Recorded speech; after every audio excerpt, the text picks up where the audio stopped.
यहाँहरू सबैजनालाई म आजको यो वचनको कार्यक्रममा स्वागत गर्न चाहन्छु र प्रभु यीशु ख्रीष्टको नाममा जय मसीह। आज म विशेष गरेर यहाँहरूलाई प्रभु यीशुको वचन मत्तीको सुसमाचार 4 अध्यायको 18 देखि 22 पदसम्म आधारित रहेर म यहाँहरूलाई यहाँको बीचमा वचन राख्न चाहन्छु। मत्तीको सुसमाचार 4 अध्यायको 18 देखि 22 पद अति नै महत्त्वपूर्ण छ।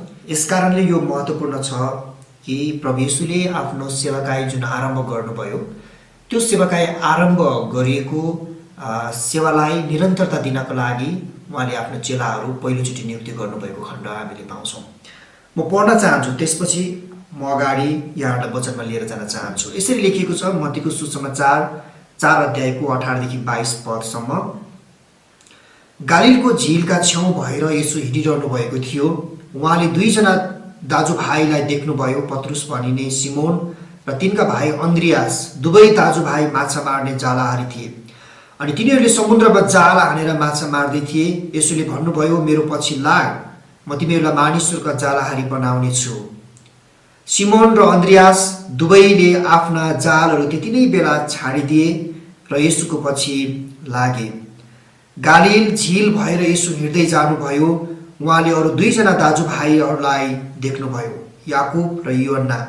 ती जब्दियाका छोराहरू थिए। तिनीहरूले जाल बुन्दै गरेका देख्नुभयो र येशूले ती दुई दाजुभाइहरूलाई पनि बोलाउनुभयो। तिनीहरूले पनि तुरुन्तै आफ्ना डुङ्गा र आफ्ना बाबुलाई छोडेर येशूको पछि लागे। आमेन। प्रभुको वचन पढाइ सुनाइमा हामी सबैजनालाई आशिष भएको होस्। मत्तीको सुसमाचार 4 अध्यायमा हामीले यहाँनिर बडो महत्त्वपूर्ण कुरा हामीले पाउँछौँ। 4 अध्यायको अलि माथि हामीले 3 अध्यायको अन्त्यमा हामीले हेऱ्यौँ भने त्यो खण्ड प्रभु येशूले बप्तिस्मा लिनुभएको खण्ड पाउँछौँ।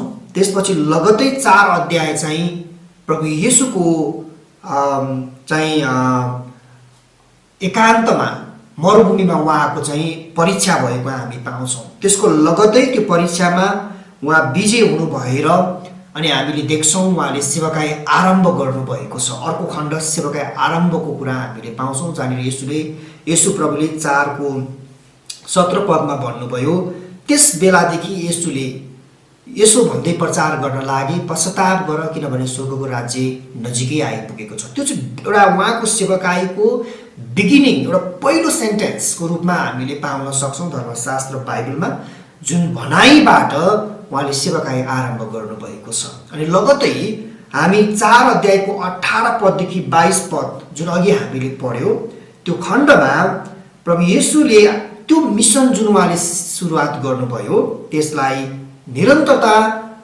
अगाडि लानको लागि आफ्नो चेलाहरू नियुक्ति गर्नुभएको खण्ड पाउँछौँ।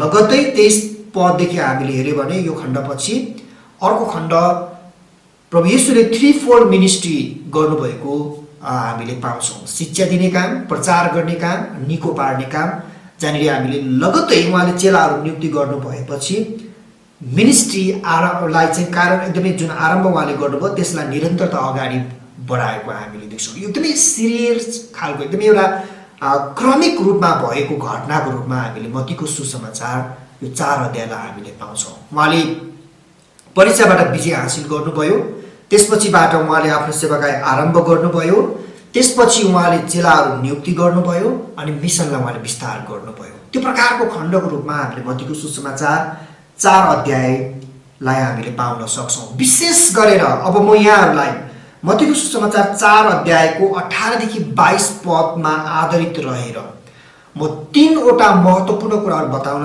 म जाँदैछु यहाँहरूको लागि। मत्तीको सुसमाचार 4 अध्यायको 18 देखि 22 पदमा हामीले सरसर्ती हेर्दाखेरि पाउने कुरा के छन् भने येशू प्रभु गालीलको किनार हुँदै आउनु भएको छ अनि दुईवटा दाजुभाइहरूलाई माछा मारिरहेको देखेका छन्। अनि तुरुन्तै येशू प्रभुले बोलाउनुहुन्छ, मेरो पछि लाग, म तिमीहरूलाई मानिसहरूको जालहारी तुल्याउने छु भन्नुभयो। अनि तुरुन्तै चेलाहरू पछि लागेका छन्। त्यसपछि अलिकति अगाडि प्रभु येशू जानुहुन्छ अनि अर्को दुईजना दाजुभाइ जब्दियाका छोराहरू याकुब र योहन्नालाई पनि माछा मारिरहेको येशू प्रभुले देख्नुहुन्छ अनि उनीहरूलाई पनि येशू प्रभुले बोलाउनुहुन्छ, मेरो पछि लाग, म तिमीहरूलाई मानिसहरूको जालहारी तुल्याउने छु। तुरुन्तै उनीहरू आफ्नो बुवालाई पनि अनि ढुङ्गालाई पनि छोडेर येशू प्रभुको पछि लागेको घटना हामीले त्यहाँनिर पाउँछौँ।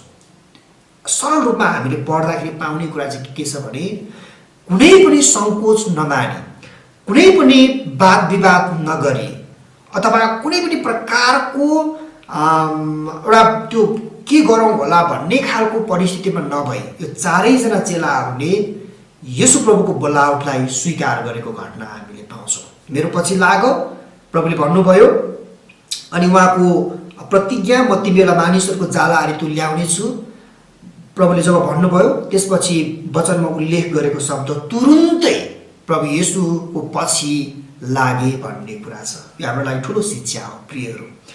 हामीहरूले लिनुपर्ने कुरा चाहिँ शिक्षा चाहिँ हामीले सरस्वती पढ्दाखेरि यो खण्डमा पाउने कुरा चाहिँ यो नै छ कि प्रभुले जब बोलाउनुहुन्छ हामीले तुरुन्तै स्वीकार गर्न आवश्यक हुन्छ। किनभने प्रभु जो स्वर्ग अनि पृथ्वीलाई सृष्टि गर्नुहुने परमेश्वर हुनुहुन्छ, प्रभु जो सारा संसारको पाप उठाइ लैजानको लागि क्रुसमा आफ्नो जीवन बलिदान दिनको लागि आउनुभएको प्रभु हुनुहुन्छ। म आज यहाँहरूलाई यो खण्डबाट तीनवटा मैले बताउन लागेको कुरा चाहिँ यहाँहरूलाई यो हो कि प्रभु येशूको बोलावटलाई स्वीकार गर्दाखेरि चेलाहरूको जीवनमा के कुराहरू भयो त। तुरुन्तै प्रभुले जब बोलाउनु भयो उनीहरूले पछ्याए, प्रभु येशूको पछि लागे। अनि हामीले लिन पर्ने शिक्षा यो खण्डमा हेर्दाखेरि चेलाहरू जब प्रभु येशूको पछि लागे के भयो त उनीहरूको जीवनमा, त्यो कुरा हामीहरूले बुझ्न आवश्यक छ। म तीनवटा महत्त्वपूर्ण कुराहरू बताउन चाहन्छु यहाँहरूको लागि। बोलावट जब यी चेलाहरूले स्वीकार गरे, हामीले पहिलो कुरा थाहा गर्नुपर्ने कुरा त यो हो कि बोलावट भनेको हामीले यहाँ हेर्दाखेरि प्रभुले बोलाउनु भएको कुरा पाउँछौँ। प्रभुले बोलाउनु भएको छ अनि तुरुन्तै उनीहरूले स्वीकार गरेको कुरा हामीले पाउँछौँ। पहिलो कुरा हामीले हेर्नुपर्ने कुरा यो चेलाहरूले जब प्रभु येशूको बोलावटलाई स्वीकार गरे, पहिलो कुरा हामीले के पाउँछौँ भने स्वीकार गरिसके पछाडिको जीवनमा हामीले चेलाहरूलाई हेर्दाखेरि उनीहरूको जिम्मेवारीमा परिवर्तन आएका छन्। यो बडो महत्त्वपूर्ण कुरा हो हामीहरूको लागि। प्रभु येशूको बोलावटलाई जब यो चेलाहरूले स्वीकार गरे, पहिलो कुरा हामीले थाहा गर्न सकिने कुरा चाहिँ यो हो कि उनीहरूको जिम्मेवारीमा ठुलो परिवर्तन आएको कुरा हामीले पाउँछौँ। जिम्मेवारी, हामीले यो शब्द हेर्दाखेरि एकदमै महत्त्वपूर्ण शब्द हो किनभने हामीहरूलाई संसारमा परमेश्वरले एउटा जिम्मेवारीको एउटा हैसियतमा राख्नु भएको छ। उहाँले हामीहरूलाई एउटा जिम्मेवारी पूर्ण जीवन जिएको उहाँले चाहनुहुन्छ। यो चेलाहरूको जीवनमा हामीले हेर्दाखेरि प्रभु येशूको बोलावट नपाउन्जेल भन्दा अगाडि अथवा पाउनुभन्दा अगाडिको जीवनमा हामीले हेऱ्यौँ भने यो चेलाहरूको जिम्मेवारी भनेको आफ्नो लागि र आफ्नो परिवारको लागि बिहान बेलुका माछा मार्न गयो अनि आफ्नो परिवारलाई धान्ने काम, त्यो आफूमा मात्रै सीमित थिए। उनीहरूको दैनिकी त्यही हिसाबले बितिरहेको थियो। हुनसक्छ वर्षौँ थियो होला, तर प्रभु येशूले जब बोलाउनु भयो हामीले यहाँ के देख्छौँ भने एउटा परिवारबाट अब परिवारको जिम्मेवारी मात्रै होइन, अब चाहिँ परिवारभन्दा बाहिर समुदायको जिम्मेवारी थपिएको कुरा हामीले पाउँछौँ। किनभने माछा मार्ने काम हिजो परिवारको लागि मात्रै थियो भने अब सुसमाचार सुनाउने कुरा, प्रभु येशूको कामहरू अरू मानिसहरूसम्म लाने कुरा, प्रभुको कामहरू अरू मानिसहरूसम्म पुर्याउने कुरा यो चेलाहरूले प्राप्त गरेको कुरा हामीले पाउँछौँ। जिम्मेवारीमा ठुलो परिवर्तन भएका छन्। परिवारबाट अब बाहिर गएका छन् जिम्मेवारी।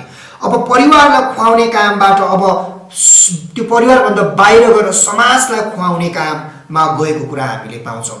प्रभु येशूले महान आज्ञा यी चेलाहरूलाई दिँदाखेरि पनि सारा संसारमा जाओ र सुसमाचार सुनाओ भनेर महान आज्ञा दिनुभएको छ, संसारको पल्लो छेउसम्म भन्ने कुरा छ।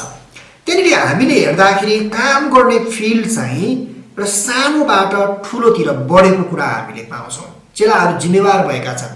हाम्रो लागि प्रेरितको पुस्तक उदाहरण एउटा महत्त्वपूर्ण इतिहासको पुस्तक हो जहाँनिर चेलाहरूको काम भूमिकाको बारेमा हामीले पाउन सक्छौँ, जसले हामीलाई ठुलो शिक्षा दिन्छ कसरी चेलाहरूले त्यस काम गरे त्यो समयमा भन्ने कुरा हामीले पाउन सक्छौँ। यही चेलाहरूको कामको बारेमा हामीले पढ्न पाइन्छ। उनीहरूको जिम्मेवारी फैलिएको छ, परिवारको जिम्मेवारी भन्दा पर पुगेको कुरा हामीले पाउँछौँ।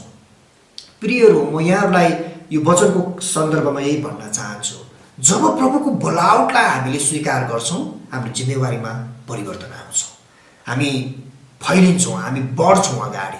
त्यो कुरा हामीले चेलाहरूको जीवनमा पाउँछौँ। जब चेलाहरूले प्रभु येशूको बोलावटलाई स्वीकार गरे उनीहरूको जिम्मेवारीमा परिवर्तन आएका छन्। दोस्रो महत्त्वपूर्ण कुरा जब बोलावट प्रभु येशूको बोलावटलाई यी चेलाहरूले स्वीकार गरे, दोस्रो महत्त्वपूर्ण कुरा हामीले देखिने कुरा चाहिँ के हो भने यी चेलाहरू आफ्नो हितको लागि मात्रै होइन अरूको हितको लागि काम गर्ने मान्छेहरू भए। आफ्नो हितको लागि मात्रै होइन अरूको हितको लागि उभिने, अरूहरू बाँचोस् भन्ने उद्देश्यले काम गर्ने त्यो प्रकारको मानिसहरू भएको हामीले पाउँछौँ, जसले आफ्नो अरूलाई जीवन दिनको लागि आफ्नो जीवन पनि जोखिममा राखेर काम गर्ने मानिसहरू भएका थिए यिनीहरू। हामीले पत्रुसको जीवनलाई हेरौँ, जो हामीले प्रभु येशूको बोलावट पाउनुभन्दा अगाडि एउटा माछा मार्ने, आफ्नो परिवारलाई धान्ने, आफ्नो परिवारको मात्रै एउटा वास्ता गर्ने व्यक्तिको रूपमा हामीले पाउँथ्यौँ भने प्रेरितको पुस्तकमा पुग्दाखेरि यो चेला साँच्चै नै आफ्नो जीवन धेरैचोटि जोखिममा राखेर सुसमाचारको काममा अर्पित भएको हामी पाउँछौँ। सुसमाचार सुनाउने भनेको चाहिँ प्रभु येशूको बारेमा अरूलाई बताउने भनेको चाहिँ धेरै मान्छेको विचार धेरै थरीको छ। धेरैचोटि हामीलाई क्रिस्चियन समुदायभन्दा बाहिरतिर सुसमाचार सुनाउने कामलाई धर्म प्रचार गरेको आरोप पनि लगाएको कुरा पाउँछौँ। तर याद गर्नुपर्ने कुरा सुसमाचार सुनाउने भनेको चाहिँ बाइबलले दृष्टिले हेर्दाखेरि बिल्कुलै त्यो मानिसको जीवन बाँचोस् भन्ने उद्देश्यले हो। सुसमाचार यदि मैले कसैलाई सुनाउँछु भने त्यो मेरो लागि भन्दा पनि त्यो सुन्ने व्यक्ति बाँचोस् भन्ने उद्देश्य सुसमाचारमा हुन्छ।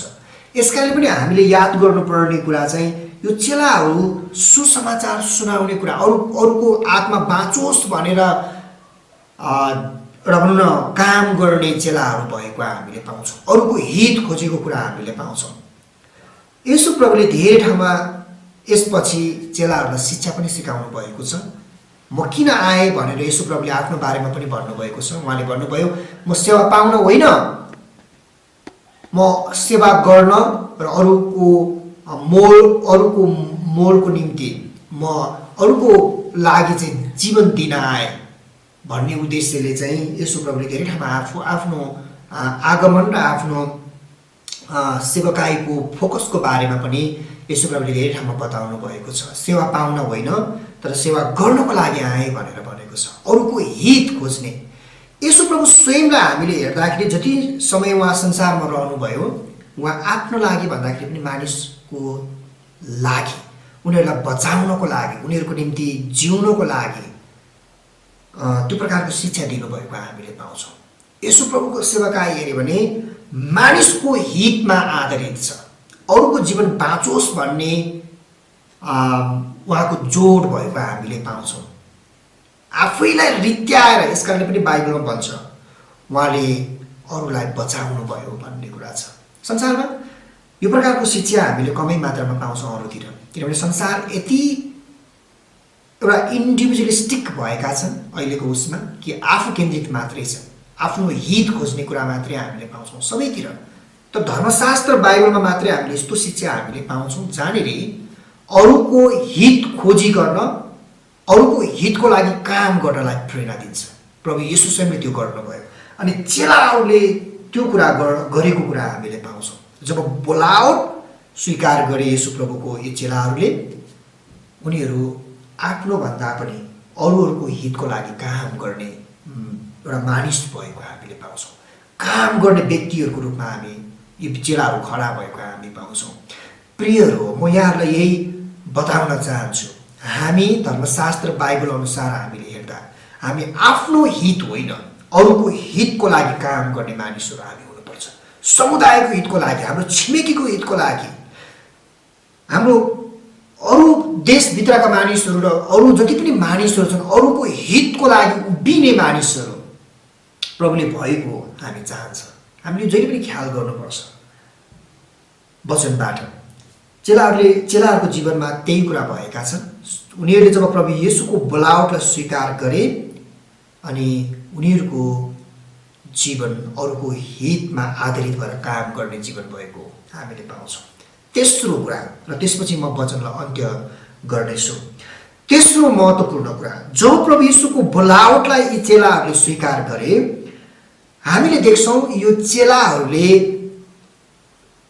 मानिसको जीवनको यथार्थ कुरालाई बुझे, अथवा जीवन के हो भन्ने कुरा बुझे, जीवनको बारेमा बुझे। हामीले प्रभु येशूको बोलावटलाई स्वीकार गर्नुभन्दा अगाडि यी चेलाहरूले जीवनको बारेमा त्यति धेरै बुझेको पाइँदैन।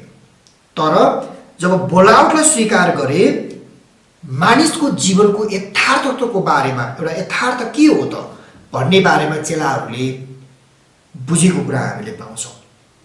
जीवन संसारमा कसरी छ, के को लागि छ, मानिसको जीवन कसले बनायो, अनि हामी कहाँ हुनुपर्छ भन्ने कुराको बारेमा चेलाहरूको ज्ञानमा वृद्धि भएको कुरा हामीले पाउँछौँ। जीवनको अर्थ बुझेको कुरा हामीले पाउँछौँ। प्रभु येशूले धेरै ठाउँमा जीवनको बारेमा शिक्षा दिनुभएको छ। जीवनको सन्दर्भमा उहाँले शिक्षाहरू दिनुभएको छ। उहाँले योना 10:10 यसरी पनि भन्नुभएको छ, प्रभु येशूले, चोर त चोर्न, मार्न र नाश पार्ने उद्देश्यले आउँछ, तर म त जीवन दिने उद्देश्यले आएँ, त्यो पनि प्रशस्त मात्रामा दिने गरेर आएँ। प्रभु येशूले त्यो कुरा बताउनु भएको छ। बाटो, सत्य र जीवन म नै हुँ। प्रभु येशूले जीवनको सन्दर्भमा पनि यसरी भन्नुभएको छ, बाटो, सत्य र जीवन म नै हो। जीवनको सन्दर्भमा हामीले हेर्दाखेरि धेरै ठाउँमा जीवनको बारेमा प्रभु येशूले शिक्षा दिनुभएको छ। हाम्रो जीवन कस्तो हुनुपर्छ, पृथ्वीमा रहँदाखेरि हामीले कसरी जीवन जिउने, जीवन कहाँबाट हो भन्ने कुरो धर्मशास्त्र बाइबलमा हामीले धेरै ठाउँमा उल्लेख गरेको पाउँछौँ। म यहाँहरूलाई बताउन चाहन्छु, यदि कसैले जीवनको बारेमा बुझ्ने इच्छा गरिराख्नु भएको छ, म यहाँहरूलाई धर्मशास्त्रभित्र पस्नको लागि म अनुरोध गर्न चाहन्छु, उत्साह दिन चाहन्छु।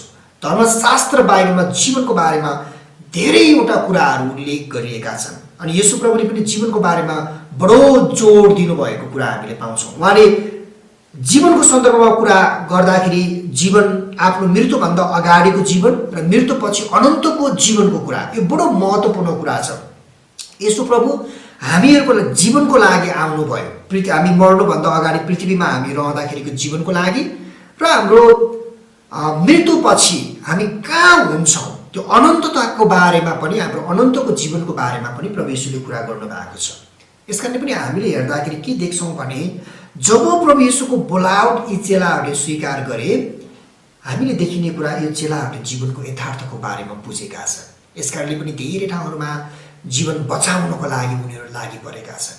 प्रेरितको पुस्तकमा हामी हेरौँ, जीवन बचाउनको लागि प्रेरितहरू लागि परेका छन्। अरूको जीवन, मेरो जीवन किन छ संसारमा एउटा उद्देश्य प्राप्त गरेको जस्तो हामी देख्छौँ। एउटा संसारमा जिउने समयलाई, एउटा संसारमा रहने एउटा आफ्नो अवधि म यति छु, त्यो एउटा निश्चयता भएको जस्तो प्रकारले काम गरेको यो चेलाहरूको जीवनमा हामी पाउँछौँ। उनीहरूले एउटा जीवनको यथार्थ बुझेका छन्। संसारमा धेरै मानिसहरूले जीवनको अर्थ बुझेका छैनन्। यसकारणले पनि अहिले पछिल्लो समयमा हामी देख्छौँ सुसाइडको कुराहरू छन्, थुप्रै ठाउँमा आत्महत्या गरेका कुराहरू छन्। जीवनको अर्थ बुझेका छैनन् मान्छेहरूले। ठुल्ठुला प्रसिद्ध मान्छेहरूले पनि आत्महत्या गरेको हामीले न्युजहरू पाइराखेका छन्। जीवन हामी किन छौँ भन्ने कुरा हामी स्पष्ट हुन्छौँ भने प्रियहरू, जीवन हामीले संसारमा रहँदा अर्थपूर्ण हिसाबले जिउन सक्छौँ, उद्देश्य प्रेरित हिसाबले हामी जीवन जिउन सक्छौँ। यसकारणले पनि तपाईँ र मैले जीवनको बारेमा बुझ्न आवश्यक छ। जीवन के हो, जीवनमा के सधैँ आनन्द मात्रै हुन्छ, खुसी मात्रै हुन्छ, अथवा जीवनमा सधैँ एक खालको मात्रै कुरा हुन्छ, अथवा फरक फरक खालको कुराहरू हुन्छ, कस्तो हुन्छ, कसरी हामीले समाधान गर्ने, कसरी हामीले जिउने, यी सबै कुराको उल्लेख धर्मशास्त्र बाइबलमा धेरैवटा ठाउँमा गरेका छन्। अनि हामीले पनि यो चेलाहरूको जीवनमा हेर्दाखेरि चेलाहरूले आफ्नो जीवनको यथार्थ बुझेको कुरा हामीले पाउँछौँ। प्रभुको बोलावट स्वीकार गर्नुभन्दा अगाडि उनीहरूले जीवनको बारेमा त्यति धेरै बुझेको कुरा हामीले कहीँ पनि पाउँदैनौँ, उल्लेख पनि गरिएको देखिँदैन धर्मशास्त्रमा। तर जब उनीहरूले प्रभु येशूको बोलावटलाई स्वीकार गरे अनि उनीहरूको बुझाइमा, जीवनप्रतिको बुझाइमा ठुलो परिवर्तन आएको कुरा हामीले पाउँछौँ। हामीहरूले जीवनको अर्थ बुझ्न आवश्यक छ। मैले यहाँहरूलाई तीनवटा महत्त्वपूर्ण कुराहरू भने। प्रभु येशूको बोलावटलाई जब चेलाहरूले स्वीकार गरे उनीहरूको जीवनमा के भए त भन्ने बारेमा तीनवटा महत्त्वपूर्ण कुराहरू मैले बताएँ। पहिलो कुरा मैले यहाँनिर हेर्दै गरेको कुरा, जब चेलाहरूले प्रभु येशूको बोलावट स्वीकार गरे उनीहरूको जिम्मेवारीमा परिवर्तन आए। जब चेलाहरूले प्रभु येशूको बोलावटलाई स्वीकार गरे उनीहरूले आफ्नो हितभन्दा पनि अरूहरूको हितको लागि काम गर्ने मानिसहरू भए। जब चेलाहरूले प्रभु येशूको बोलावटलाई स्वीकार गरे उनीहरूले जीवनको यथार्थताको बारेमा बुझे र त्यो अनुसार उनीहरूले काम गर्न थाले। यो तीनवटा महत्त्वपूर्ण कुराहरू चेलाहरूको जीवनमा भएका छन्। प्रियहरू, हामीले पनि प्रभु येशूको बोलावट जुन हामीले पाएका छौँ, तपाईँ र मैले जुन प्रभुलाई चिन्ने मौका पाएका छौँ, हुनसक्छ हामी वर्षौँदेखि क्रिस्चियन भएर जिइराखेको होला।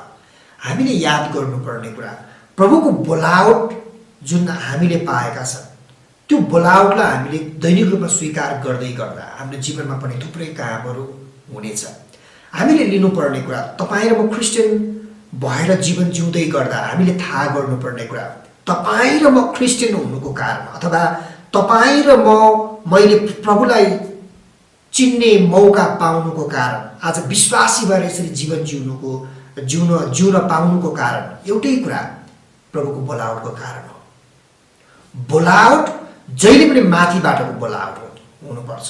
अनि बोलावट, तपाईँ र म क्रिस्चियन हुनु भनेको तपाईँ र मेरो आफ्नो रोजाइले होइन। तपाईँ र म क्रिस्चियन हुन पाउनु, आज तपाईँ र म आज विश्वासी हुन पाउनु बिल्कुलै प्रभु येशूको बोलावट हो।